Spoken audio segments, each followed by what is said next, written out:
This week, we're going to talk a little fantasy hockey draft leftovers. As you can see in the Tupperware container there, goalies, the smallest one. And you'll see why in a minute. Let's throw up some of the names on the screen here. And what I did is I kind of just went through the waiver wire availability in all of my 12 and 14 leagues and just pulled some names that I saw that, may be interesting. Maybe somebody, even if you're not going to add them right now, put them in the back of your mind. And we can go through these guys and explain our thought process here on some of them, or you can say absolutely not. Frank Nazar is like a guy you went out and picked up immediately last night, or 2 days before that, I should say, when the Blackhawks had their season opener. So that makes total sense to me right there, and you wasted no time. He scored that first goal, looked really good. Once he got that second assist, I went straight. I added him. I was like, I've seen enough. Let's do this.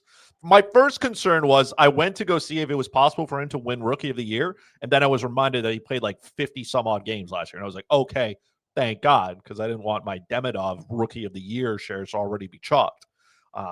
So, Frank, I went straight and grabbed Nazar wherever I could. I just loaded up.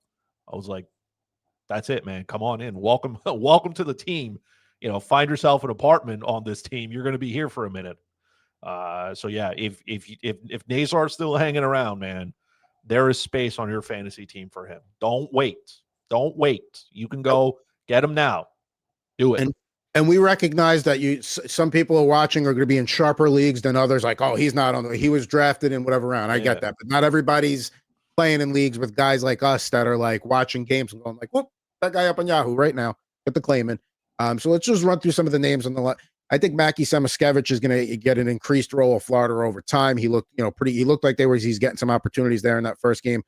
Andrei Kuzmenko, and I saw this stat watching the game the other night, 17 points in 22 games with the Kings down the stretch before the playoffs last year. So that's a guy that I would look at there. Cause again, LA's offense comes from Kevin Fiala, Adrian Kempe, and then Quentin Byfield to a certain extent. But then after that, and I think Kuzmenko, I think fills that void. Troy Terry skating on a top line with Carlson and Kreider. If you had to tell me who's going to put the puck in the net on that line between those three, not this, Leo Carlson can, Kreider can, but Terry's clearly the trigger man there. Jimmy Snuggerud's going to have a top line right wing role with St. Louis or second line, depending upon the night. Another name, I was surprised to see Riley Smith is skating on the second line in Vegas for now, and Hurdle centering the third line, at least for a bit. But that's something to keep an eye on because he's just one of those guys where he'll have his slumps, but he always finds a way to produce. Zach Benson's banged up with Buffalo, but slated to skate on the top line with Tage Thompson there.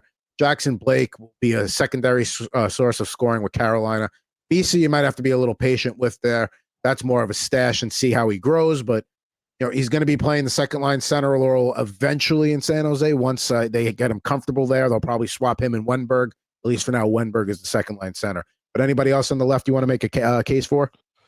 Misa is the interesting one. I don't know why San Jose is going to run Ryan Reeves out there on the fourth line. I mean, Reeves to me is the guy that you play sparingly whenever you need a big body in there to make sure nobody's doing anything they shouldn't. Troy Terry, I agree with you as well. He is the trigger man on his line. He is there to do that. Leo Carlson can be a great passer. We saw a little bit of Michelli yesterday. As a Habs fan, I wasn't thrilled. He did look pretty good. He is nowhere near the Marner production. So if you're a Leafs fan thinking you're going to get Marner production out of Michelli, boy, do I have a lakefront property for you in the middle of the Northwest Territories that I can get you on. The rest of those guys are they're there. I'm just not I'm not going out of my way just yet. Unless you have somebody who's injured who you can stash on an IR plus kind of thing, just kind of take advantage of for a couple of days. I'm not going out of my way to drop somebody yet and say, yes, this is the guy I want to hold on to. Looking over on the right side of the screen there with the defenseman and the goaltenders. Let's start with the goalies. Listen, the fact that Scott Wedgwood is getting the first couple of starts, I know Blackwood is banged up. May as well get, because that with a guy with Blackwood's injury history, Scott Wedgwood might be a guy you picked up thinking or drafted late thinking, all right, I'll get a few weeks out of him. And then he might end up hanging around Blackwood's injury history. So don't be too quick to get rid of him. Still scoop him up because he's playing behind a really good team. Connor Ingram's more of a stash candidate because let's face it, at some point Edmonton's going to learn again that Stuart Skinner's not a long-term viable option. Calvin Pickard is great as a backup and not the guy you want to start, they're going to give Ingram a chance. Shelovs, I think we know unless Jerry all of a sudden turns it around and starts playing very, very well, I think he's going to be the guy there. Again, you don't want to overreact off of one game because Pittsburgh played a good game against the Rangers the other night. They really shut him down. They didn't really give him much room to skate. Shelovs look good. So I think that's going to be the guy in Pittsburgh. He's going to be getting more of the starts over Jerry over time there. Looking at the defenseman, Sam Rinzel is kind of like Frank Nazar, similar thing. He's going to be running the top power play there in Chicago, moving the puck well. A guy that's probably not there in some of your leagues, but if he is still there, he's not going to be there much longer. Everybody else on the right side, that's more of long-term, maybe if you get really desperate. But I will say, Colorado's blue line after Taves and McCarr gets thin, so Burns is going to get chances there, especially if one of them gets banged up or misses time. Yeah, Brent Burns doesn't go away, and he's done a lot of things. Again, he's in the later part of his career, but he can still produce. Going back to the goalies, though, for Connor Ingram, if you have Stuart Skinner, then Connor Ingram's your handcuff. It's not Calvin Pickard. It's Connor Ingram. He wasn't right. Like Edmonton got him not to be in the minors. So at worst, when he's ready to return, right, he's going to end up the backup goalie. Calvin Pickard is going to end up in the AHL, which is like, it's fine. You know what I mean? Like it's Calvin Pickard. We're not going out of our way to keep him, right? So Connor Ingram's going to be the backup. And at worst, again, Edmonton's going to give him looks. He's going to get looks to see if he can do it. Then it's up to him to figure it out. And if he plays well, it becomes a 50-50 time split there or a hot hand kind of thing. Scott Wedgwood can kind of make a case for him to get more starts by having a strong start to his season. If you're a Mackenzie Blackwood owner like I am, I already picked up Wedgwood. So I put Blackwood, I put one Wood on the IR. I went to go get another Wood. So one Wood filling in for the other Wood until a Wood takes over.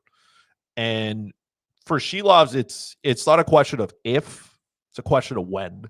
Like Jerry is terrible, and he's not going to get better. And I'll give the Pittsburgh Penguins some credit. They did play well. Raiders didn't look very good in that first game. They did not. There's just not enough generation of shots. It didn't look good.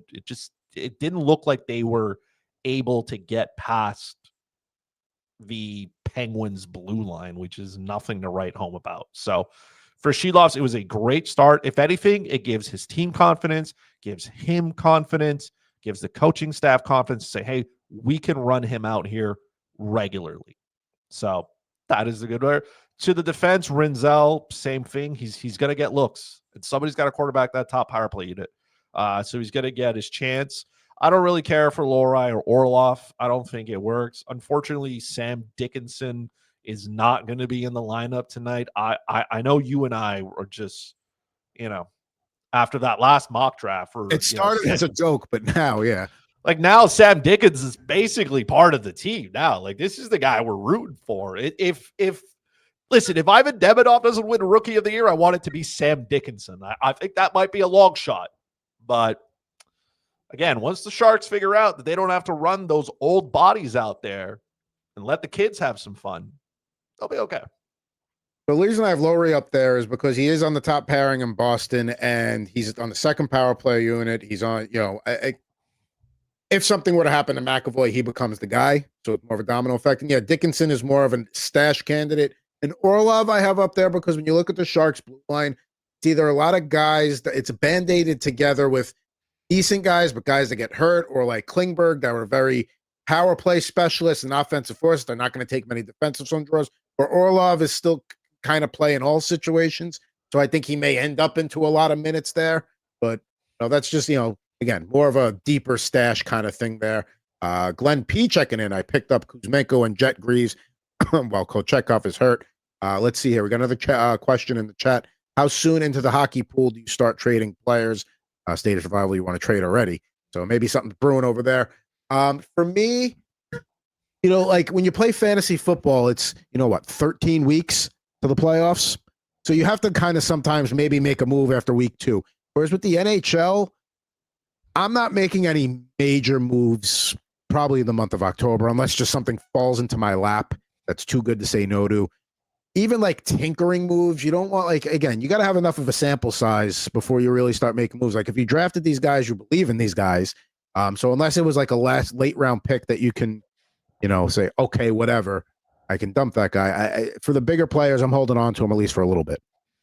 Listen, I'm already looking and seeing which players had a rough 2-3 games start to their season. Find that one owner in your league, that gets a little jittery. That's, you don't want to be the guy who panics too early. But some of you get too stressed too early, and this is your opportunity to pounce on something, right? Or Don't at be least, that guy is the point. right? Don't be the guy who trades it, but be the guy who checks in. Be the guy who Exactly. checks in early, right? Be the guy who finds out. There are going to be players who are going to be off to a slow start. That's your opportunity to buy at a discount. Don't wait till they're too expensive. And if you got a player that gets off to a blazing hot start and you can turn them into something, again, go out and get it.